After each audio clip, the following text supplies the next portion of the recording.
কি রান্না করবে বৌমা? রান্না হবে না, গ্যাস শেষ হয়ে গেছে। চুপ করো, আমার মায়ের মুখে মুখে কোনো কথা বলবে না, মনে থাকে জানো। মালকিন, বুড়িকে মুখে না, মনে হয় এবার হাতে কলমে বোঝাতে হবে।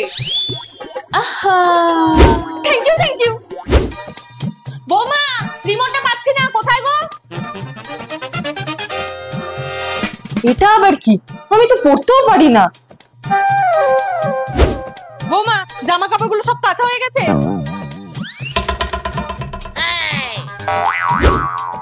বৌমা, ঘরের সব কাজ হয়ে গেছে? তুমি বোবা হয়ে গেছো নাকি? মা, আপনার মুখে মুখে তো কথা বলা বারণ, তাই লিখিত দিচ্ছি।